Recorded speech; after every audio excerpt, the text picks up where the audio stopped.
হবিগঞ্জ শহরে নির্ধারিত কোনো ভাড়া তালিকা না থাকায় যাত্রীদের কাছ থেকে ইচ্ছে মতো অতিরিক্ত ভাড়া আদায় করছেন অটোরিকশার চালকরা। এ বিষয়ে আরো জানাতে যুক্ত হচ্ছেন সহকর্মী আমির হামজা। হামজা, এই সমস্যা সমাধানের ব্যাপারে কি বলছে সংশ্লিষ্ট কর্তৃপক্ষ, জানাবেন আমাদেরকে। তোহা আসলে দেখুন, হবিগঞ্জ শহরে অনেকটা অনিয়ন্ত্রিত হয়ে পড়েছে এই যে টমটম অটোরিক্সা গুলো। যদি আপনাকে একটু বলি যে হবিগঞ্জ পৌরসভাতে, হবিগঞ্জ শহরে শুধুমাত্র এখন প্রায় 4000-এর বেশি অটোরিক্সা চলাচল করছে এবং 1300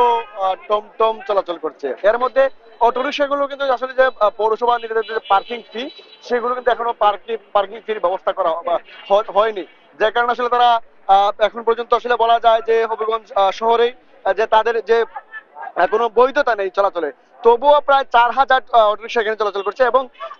এই চলাচল করতে গিয়ে যদি যে আধা কিলোমিটার সড়ক যদি যায়, তারা যদি, আমি একটু আপনাকে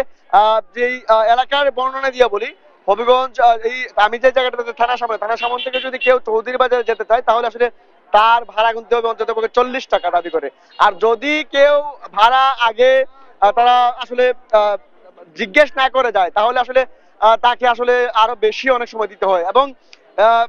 অধিকাংশ সময় কিন্তু আসলে যাত্রীদের সঙ্গে চালকদের, এই অটোরিকশা চালকদের কিন্তু আসলে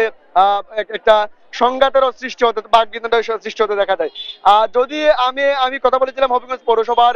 যে নির্বাহী কর্মকর্তা জাভেদ ইকবালের সঙ্গে, তিনি আমাকে যে বিষয়টি জানিয়েছেন আসলে ইতিমধ্যেই তারা এই অটোরিকশা গুলোকে আসলে নিয়ন্ত্রণে নিয়ে আসার জন্য তারা পার্কিং এর ফির ব্যবস্থা করেছেন এবং এটি গত সপ্তাহে একটি মিটিং এর মাধ্যমে আসলে জেলা প্রশাসন সহ অন্যান্য